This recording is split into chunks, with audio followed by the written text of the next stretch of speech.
NBI mo pasaka og kaso batok sa Pangulo sa Bureau of Immigration human natahap sa gihimong pagbalibad sa pagdawat sa Koreano nga ilang nadakpan. City Hall og dili ang pulis ang bikontrata sa usa ka pribado nga service provider nga mipatong og service fee alang sa paglukat og police clearance. Ubos sa balaod, mga pagatpatan sa Cordova dili mahimong matandog sa giplanong reclamation. Tungod sa mainiton nga panaglalis, babay, niposil sa iyang igsuon nga babay. DILG mideklarar nga nakalapas sa balaod ang barangay kapitan nga migamit sa sakyanan sa gobyerno alang sa pagpangaligo og dagat sa iyang pamilya.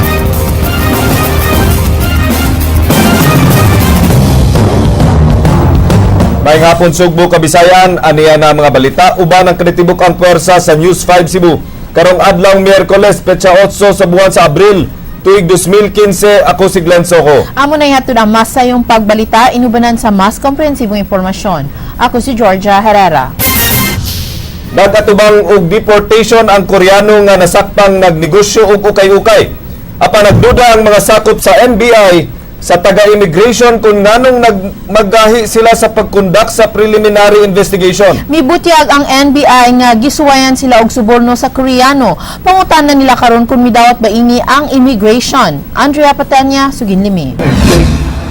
Hugot nga gihimakak sa Alien Control Officer sa Bureau of Immigration Casimiro Madarang ang taho nga nakadawat siyang suborno bugti sa pagbaliwa sa kaso nga giatubang sa Korea National nga si Kim Sang-yun. Gidakop siyon ni atong Miyerkules Santo sa mga sakop sa NBI 7 human masakmiti og kapin 2 milyones pesos nga balor sa ukay-ukay sa usa ka warehouse sa Barangay Look, Mandaue City.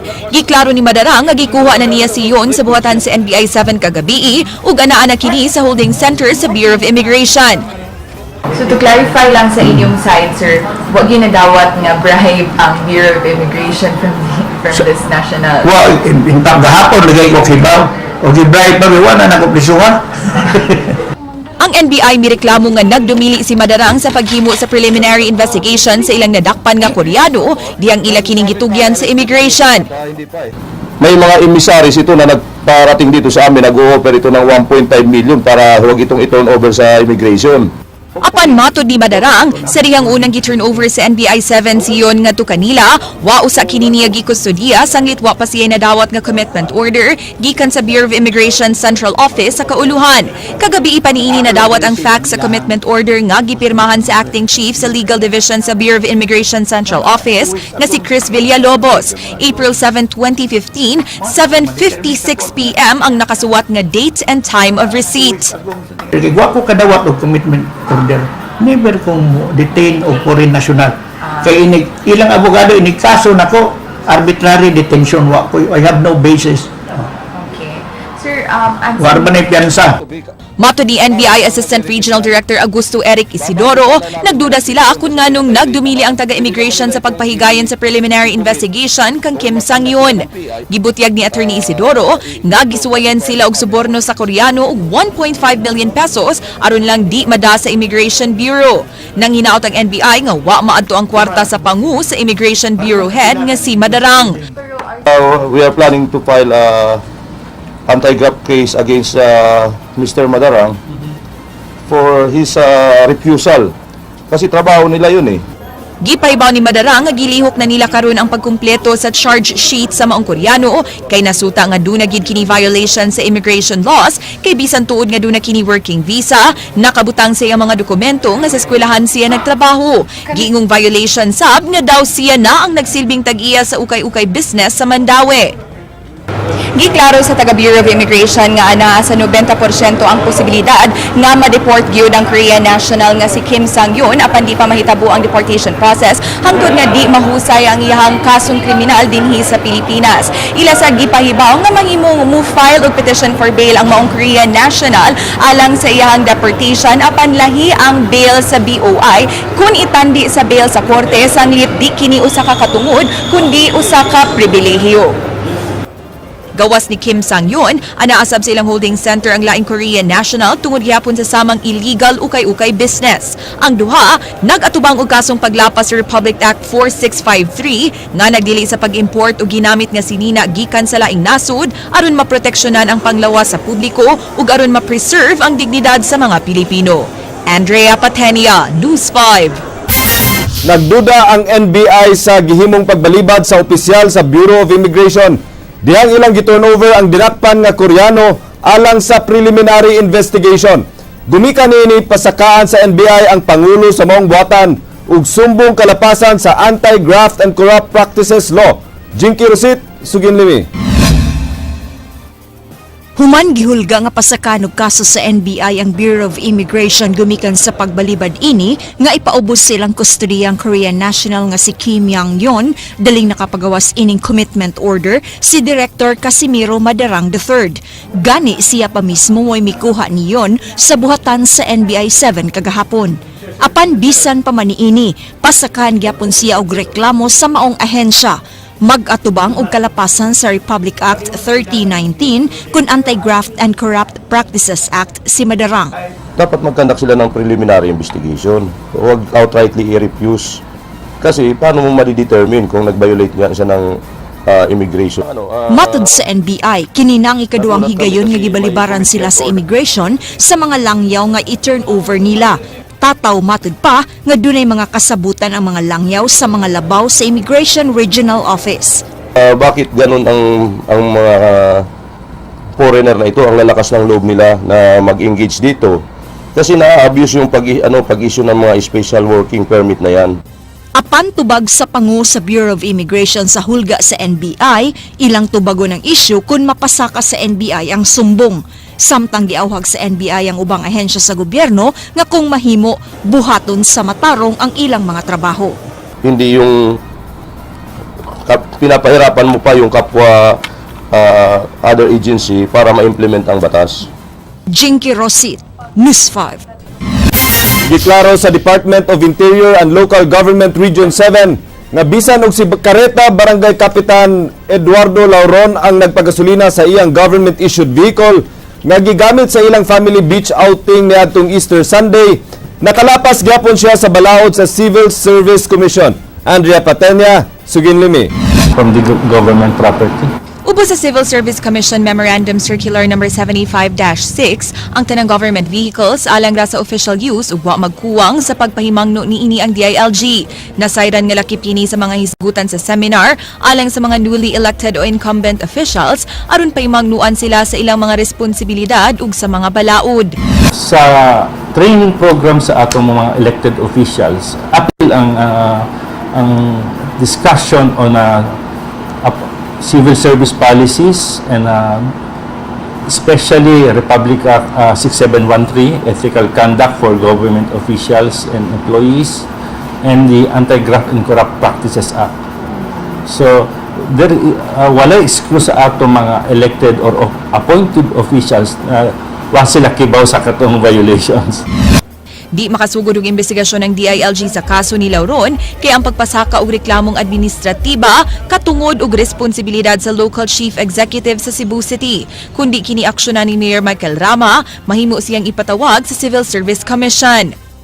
Kung naay violations sa atong rules, civil service policies, rules, pwede ang civil service to call the attention of the mayor concerned to act accordingly sa katong violation or infraction of civil service policies and rules regarding the use of katong government vehicle for personal use. Wa pa'y klaro kung doon na ba'y buhaton si Rama kaysa una niyang interview, iyang gipasabot nga dunay mga higayon nga madagyud ang government-issued vehicle sa personal nga mga lakaw sa mga public officials aron dali silang makaresponde sa mga emergencies. Apan ang kadaghanan sa mga Sugbuanon, di mo dawat sa maong rason ug matod nila, abuso ang gibuhat ni Kapitan Lauron. Gani niabot na sa kapin 40 ka mga shares ang Facebook post kabahin sa maong issue ug daghan ang mikondenar sa maong buhat ug nanawagan sa pagpahamtang og tukma mangsilot sa kapitan. Ang uban, nagduda kung doon na bagyuing ngipon ang balaod kay hagbayrang lantaran ang paggamit o government vehicle sa personal nga mga lakaw sa mga public officials. Nakalatid sa Section 1, Article 11 sa 1987 Philippine Constitution nga ang public office is a public trust. Di mahatag sa publiko ang ilang pagsalig ug operasyon ngadto sa ilang elected officials kundi sab sila makitaan nga matinud-anon ug sincero sa ilang pagpangalagad. Andrea Patenia, News 5. 5 ka pasahero lakip na ang driver sa tricycle. Ang naangol human nagbangga sa dump truck na dunay kargang yuta sa may barangay na Alad sa Dakbayan sa Naga. Ganihang buntag. Ray Pasaporte, Suginlimi. Gibanggaan kining tricycle sa dump truck pasado alas 8 ganihang buntag dinhi sa National Highway sa barangay Naalad sa Dakbayan sa Naga. 6 ka pasahero ang sakay sa tricycle. Upat ini ang naangol. Lakip na ang drivers nga si Angelo Villarino nga taga Pangdan. Gingong nakaambak ang laing 2 ka pasahero ug wa ra maunsa. Matud sa nakasaksi, dunay direksyon paingon sa Toledo ang tricycle ug pag-abot sa nahitabuan. Ni-overtake ang tricycle sa laing sakyanan ug timing sab nga nagpaingon sa Naga ang dump truck nga gimaneho ni Isabelito Canonigo. Oh, lagi ni ang dump truck padong Naga. Ang tricycle kini padong ni Pangdan. Yeah. Overtake ni tricycle. Kay dunay ni hunong dia. Wasan. Reaksyon ng overtake siya ba? Ang overtake sa tricycle ani, ang dump truck dagan at dili kay kusungan dump truck dagan. Yan nam ni siya.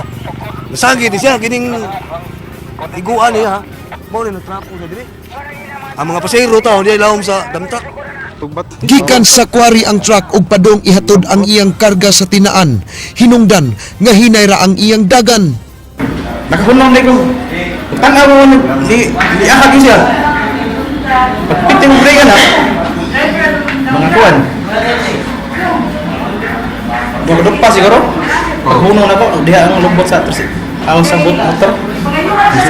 Pagkaingo diri sa imong kilid sa headlight na kuan siya. Ang motor na balik sa agi. Balik siya. Oh, motong sa hero sa. Sa nakuhang picture ni Reminiscon, makita nga gitabang sa mga residente ang mga pasahero. Ya akong gikuan sige kung syagit ka ng ambulansya ana bitaw. Ya dugay man pa kayo ang ambulansya na abot. Ito sigihan ako siya guwap-guwap. Ay ko ay lang yung pagkuan kay basig mukusog niya ang dugo nimo. Katong iya. Oh, yang buktong nalata man to. Nalata yang buktong niya. Pabuton pa sa kapulisan ang tagtungod sa mga biktima kung mopasaka ba og kaso sa driver sa dump truck. Ray Pasaporte, News 5. Kinahanglan pa og pagtugot gikan sa Department of Environment and Natural Resources ang gitunguha nga reclamation project sa lungsod sa Cordova nga usa ka joint venture tali sa nahisgutang LGU ug SM Prime Holdings. King Peles, Suginlimi. Bisan og duna na ipagtugot sa Provincial Board ang 1,500 hectare reclamation project sa lungsod sa Cordova, matud sa Regional Director sa DNR 7 nga kun mangayo og approval ang SM Prime Holdings ug ang Cordova sa Philippine Reclamation Authority, kinahanglan silang makapresentar og clearance gikan silang buhatan sama sa Environmental Compliance Certificate. Aron matagan og ECC, gikinahanglan nga makapresentar sila og detalyadong Environmental Impact Study. Nasayran nga dunay 480 hectares nga marine protected areas ang Cordova, sama sa bagat-patan nga gidling putlon subay sa balaod. Angay sabtunan ang presensya sa geological hazard sa reclamation project. In the area, no? Lalo na reclamation. You are converting the use of an area from a foreshore or bidrax or a seagrass into land use which is you filled it up with all the earth, then mahimo na ni siya mas change ang land use. So there should be a careful and thorough study about it. It should be penalized. Laing angay konsiderar mao ang classification sa area sa himuan sa proyekto. Matud ni Montejo nga ana sa balaod nga dili mahimong mapatuman ang usa ka reclamation project kundi alienable and disposable ang lugar. Gani wa pa sa makadawat si Montejo pagtuon kabahin sa himong unyang third bridge kundi apil sa proyekto ang Shell Island nga gipanag-iya sa DNR. Area, not unless Congress will enact a law that segregating the area which is considered as protected area or where is the protected area, where is the alienable and disposable, because ang atuang balaod nagingon nga ang matituluhan lang yuta is katong alienable and disposable land. So therefore kung ang iyahang land classification is timberland, di gid na mahimo nga matituluhan. Kay wa pa masugdi ang pagproses sa mong proyekto, giklaro ni Montejo nga why reclamation project nga mahitabo sa pagkakaroon. King Perez, News 5.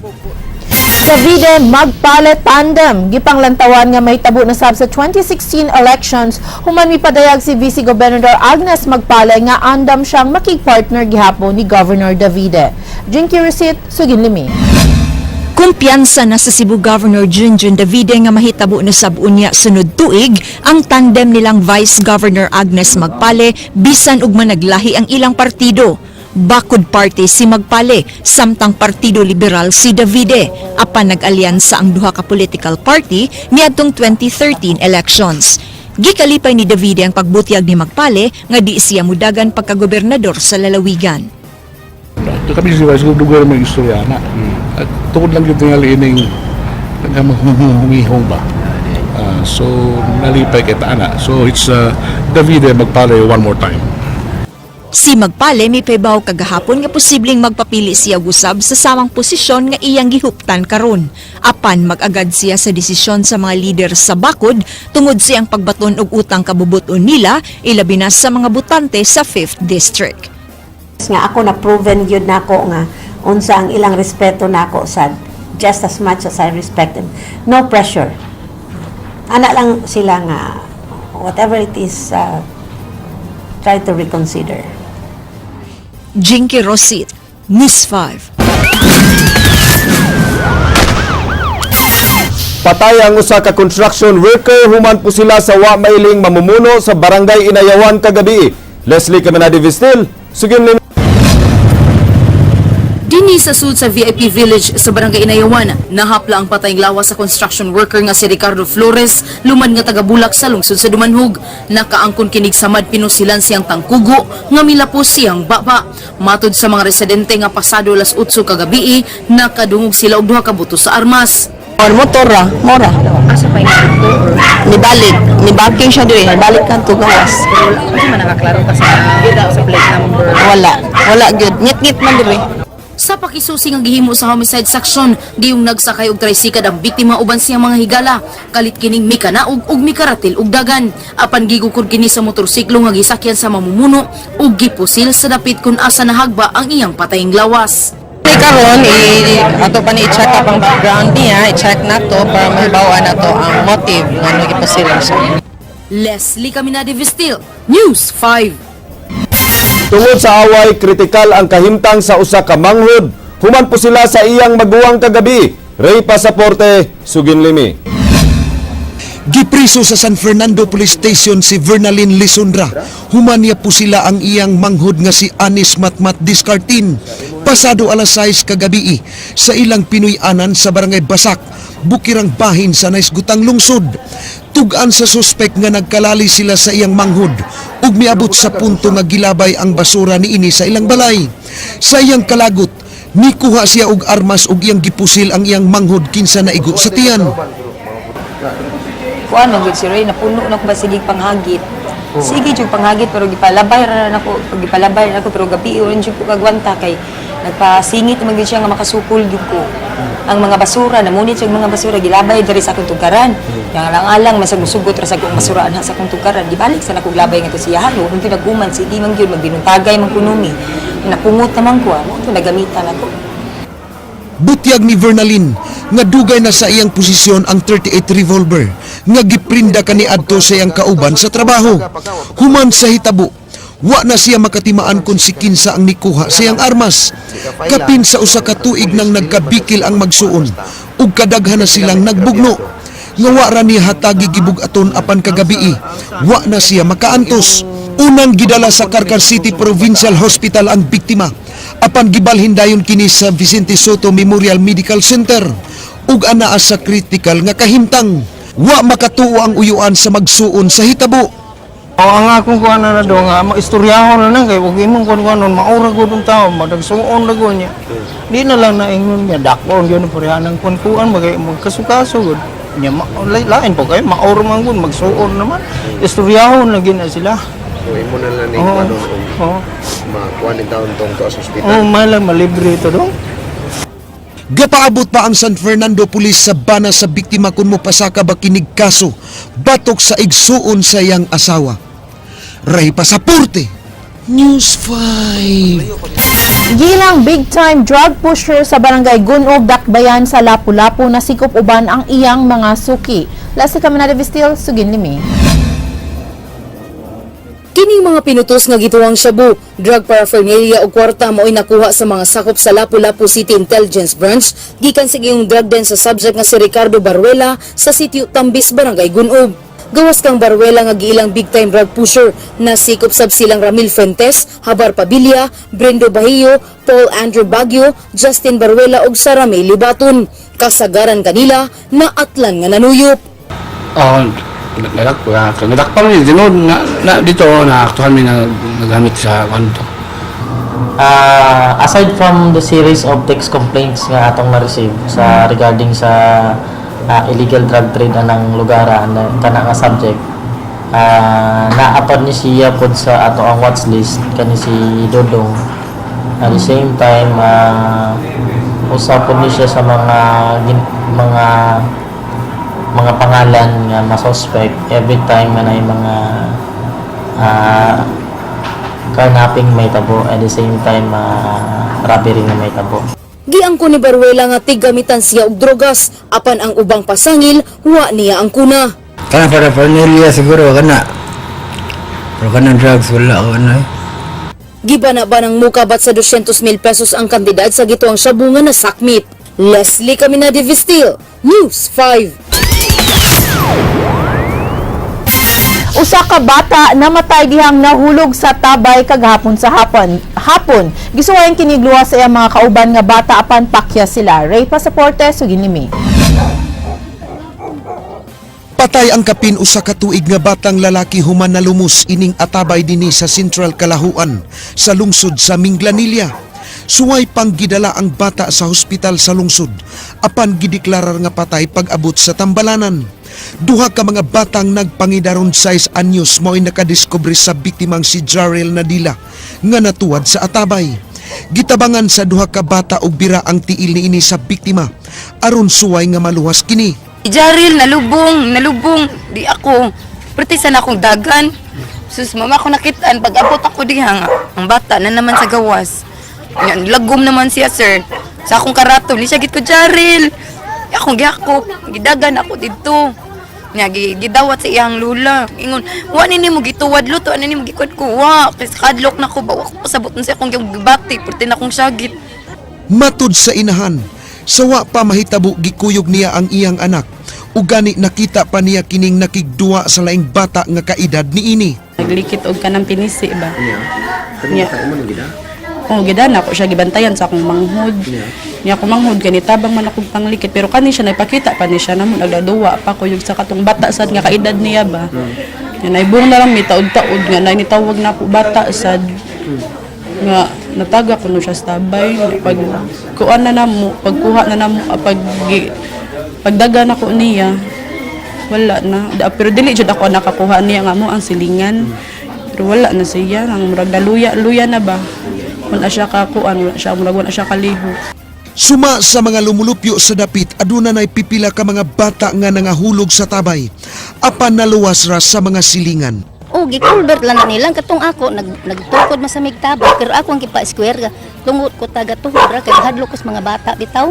Ako mga apo, may manang ka ng square kay mahug ang bata, makabangon man kani, lisod man, ka nang matidlom ka, di makabangon. Siyang higayon na nga niagto atong tabaya.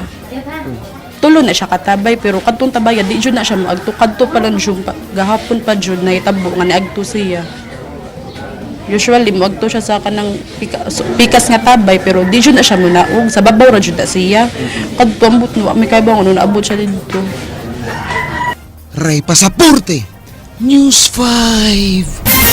City Hall og dili ang pulis ang adunay kontrata sa usa ka pribadong service provider nga gitahasan sa pagprocess sa mga police clearance. Ang service provider mipatong og service fee nga miresulta sa pagkamahal sa bayranan sa police clearance. Gibahin usab sa City Hall og private service provider ang service fees. King Perez, Suginlami. Sud sa 30 minutos, nakuha ra dayon ni Nino ang iyang police clearance diri sa Crime Records Management and Evidence Unit sa Cebu City Police. Gikinahanglan niya ang clearance pagpang-apply pagka-pulis. Sa kantidad nga 130 pesos, wa siya reklamo sa bayad sa clearance. Ako gali na second batch pa ni. Medyo nakahuwat yung 30 minutes pero worth it naman gipon. Kung wala lang yung problema yung mga requirements nga i-submit ba. Ang service provider nga Hi-Fab IT Solutions mo'y gitahasan sa pagprocess sa mga police clearance sa 200 ka mga tao matag adlaw. Gikwestiyon ni Vice Mayor Edgardo Labella ang kamahal sa police clearance fee. Nga unta tag 25 pesos ra ang bayranan niini. Apan matud sa Crime Records Management and Evidence Unit, gipatungan og 85 pesos ang bayranan sa matag klase sa police clearance isip service fee. Sa service fee nga 85 pesos, 40 pesos ang maadto sa pribado nga service provider nga Hi-Fab IT Solutions. 35 pesos ang bahin sa City Hall. 5 pesos maadto sa Crime Records Management and Evidence Unit ug laing 5 pesos ngadto sa rental fee.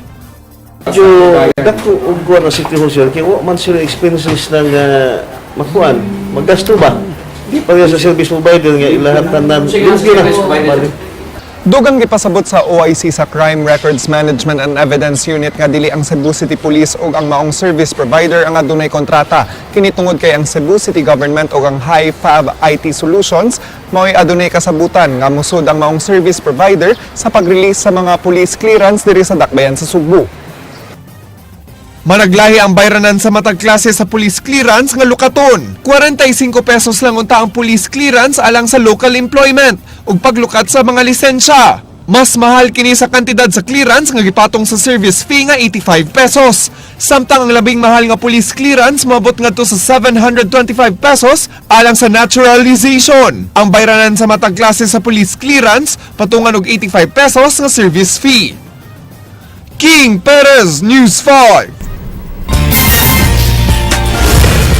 Andam na ang Katolikong Simbahan sa Sugbo alang sa labing engranding Kaplak celebration kon ang pagkadiscover sa imahen ni Senior Santo Niño netong April 28, 1565 nga mo'y usa sa labing importanteng historical event sa paglambo sa Kristyanismo dinhi sa nasod.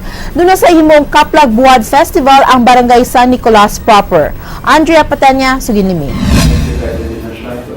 Matag tuig sa ulugon ang Kaplag, apan mas espesyal ang selebrasyon karong tuiga kay ika-450 kini nga anibersaryo sukad subling nakaplagan ang imahen sa balaang bata ug dungan sa maong selebrasyon mao ang 450th year anniversary sa presensya sa mga paring Agustino dinhi sa Pilipinas. Usasab sa mga rason kung nganong mas engrande ang Kaplag celebration karon mao nga ang tuig 2015 mao ang ika-50 nga anibersaryo sa pagdeklarar sa Santo Niño Church isip usa ka Basilica Minore niadtong tuig 1965. Magsugod ang selebrasyon sa usa ka traslasyon sa imahe ni Senior Santo Niño gikan sa Basilica padung sa Redemptorist Church aron ma-reenact ang pag-take shelter sa imahen sa maong simbahan niadtong World War II. Giingon nga ang pagpamomba sa Basilica area niadtong panahona mao'y posibleng hinungdan kun nganong dunay liki sa aping ang orihinal nga imahe ni Santo Niño. Sa April 19, iuli ang imahen sa balaang bata sa usa ka penitential walk with Jesus nga sundan sa usa ka Kaplag fun run. Magsugudayon ang opening salvo sa Basilica ug ang sinugdanan sa 9-day novena. Atol sa 6th day sa novena, dunay traslasyon sa imahen padung sa San Nicolas de Tolentino Parish. Samtang sa Abril 26, ibalhin na sab kini sa St. Joseph Shrine sa Mandaue City. Sa sunod nga adlaw, ipahigayon ang fluvial procession inig alas 9 sa buntag ug inig alas 3 sa hapon, dunay grand reenactment sa Kaplag gikan sa Malacañang of the South padung sa Magellan's Cross hangtod sa Pilgrim Center. From scene 1, we're going to have the reenactment of the planting of the cross by Magellan, and it will take place right beside the Magellan's Cross, the exact side. And the baptism and the heaving of the Santo Niño will be in front of the City Hall, where we are going to have a backdrop of the palace of Rumabo Palace. Ang Abril 28 mao'y Grand Kaplag Fiesta nga sugdan og misa og sinulog dance ug duna dayoy himuong solemn procession inig hapon. Musunod ang Pontifical Mass ni Archbishop Jose Palma ug tapuson ang selebrasyon sa sinulog night street dancing. Refinding, rediscovery of our faith again to the Holy Child, the rediscover of faith of our Catholic faith, which is so significant for us. I guess this is the very important thing for us of the present moment when we have some people who are really wavering in their faith, some people who are having, some have experienced hopelessness in their life, and it's a reminder for all of us that the child Jesus Santo is with us. Subay sab sa maong kalihukan, gibuksan ni atong Domingo ang ikawalo nga tuig sa Kaplag Buwad Festival nga gipahigayon sa Tabuan Public Market sa Barangay San Nicolas proper. Gisugdan ang opening salvo pinaagi sa usa ka parada ug santos nga misa. Kapin usa ka buwan ang maong selebrasyon, diin matagabi dunay masaksihan nga nagkalain-laing kalihukan. Moabot sa 12 ka mga contingents ang musalmot unya sa Kaplag Buwad Festival nga ipahigayon karong Abril 26. Takupan ang maong kalihukan pinaagi sa Kaplag Buwad Festival Queen nga ipahigayon karong Mayo 10. Ang TV5 ug Radyo 5 mao'y usa sa nagpaluyo sa maong kalihukan. Kalain ng Diyos, murag na-highlight na ta. Hindot na kayo. Ang ato, wala man yung mga ato ang kasadya sa tabuan. Tungod lang ang Jerry Carillo, nahimo na mo ni. Tamo na mo na nga, pili kay kabutan na nato na. Murag Larsian ba ni nato, naroon ba? Mo ni kalainan. Ang ato, mingaw, wala man ni. Kanil karon nindot na kayo kay tuyukan ta na sa mga barbecue stall na to ato ang tabuan ron Kada adlaw na ay kada gabi gid sila maninda kada gabi na kita activities gud natay nightly activities gud anton mauman. Andrea Patenia, News 5. Niangal ang igsuon ni Mario Alfie Ducayag katong gikulata patay sud sa Metro Colon human pa sa ngiling nangawat og tsinelas kay gingong dili mao ang naong ni Mauricio Doblados sa gipakatap nga mga hulagway sa mga most wanted persons sa Rehiyon 7. Midungog sa buhatan sa Regional Intelligence Division si Marie Chantil Ducayag human niya makit-i nga sayop ang naong sa suspect sa pagpatay sa iyang igsuon nga si Mauricio Doblados sa most wanted persons list nga gipamutang sa tarpaulin og foldable fans nga gipangapod-apod niadtong Holy Week. Alang kang Chantil, dako ang epekto nga sayop ang naong nga gipatik sa maong information materials sa pagkadakop ni Doblados. 2 years na ako ang manghod yung death anniversary karong Sunday unya. Dili jud wala pa gyapon siya na-catch. Kung sayop atong picture, the more na dili nato siya ma-catch kay sa magpagtabang sa public nato, di ba? Kung kuan. Actually ni ari lang ko diri for clarification. So at least see Sugda na unya ang pagpanindot sa Fuente Osmeña Circle, ang giilang usa sa mga landmark sa Sugbo. Jinky Rosit, Suginlimi. Mibisita kang Governor Jinjen Davide si Mayor Michael Rama aron pahibawon kini nga bisan unsang adlaw sugda na ang pagpanindot sa Fuente Osmeña Rotonda ang usa sa mga inilang landmark sa Sugbo. Usa ka pribadong kumpanya ang nagtinguha sa pagtabang ug panindot sa maong dapit. Ug gawas sa private sector, andam sab nga moabag ang lokal nga kagamhanan sa syudad sa Sugbo ug Kapitolyo. Never mind the family name, but we talk about Fuente Rotonda, and that is what we call a heritage. Alang sa gobernador, usa kini kamayong lakang labi na nga dinhi sa Sugbo ipahigaya ng APEC Summit sunod tuig. Ang maong beautification project makadanisab og dugang bisita sa Dakbayan. I'm happy to know dunay efforts to improve to beautify some more ang kanang atong Fuente Osmeña. Matod ni Rama nga di mahimong makaapekto ang BRT project sa Sugbo alang sa pagpanindot sa Fuente Rotonda. Jinky Rosit, News 5. Another good news, Attorney Georgia, doon na si bagong suryana ng atong mga kaigsunang Subuan. Hopefully. Fuente Rotonda or Fuente Osmeña? Fuente Circle. Okay.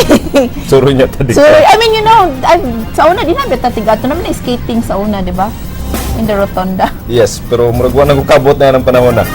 Kaya nga naman, tigwang nakaato. Paukanto ang mga balita sa Aksyon Bisaya kinisiglan ko. Ang salamat, ako si Georgia Herrera. Bisan nasa, bisan kanusa. Kapatid. Kay Gilang Kutob sa balita. Action!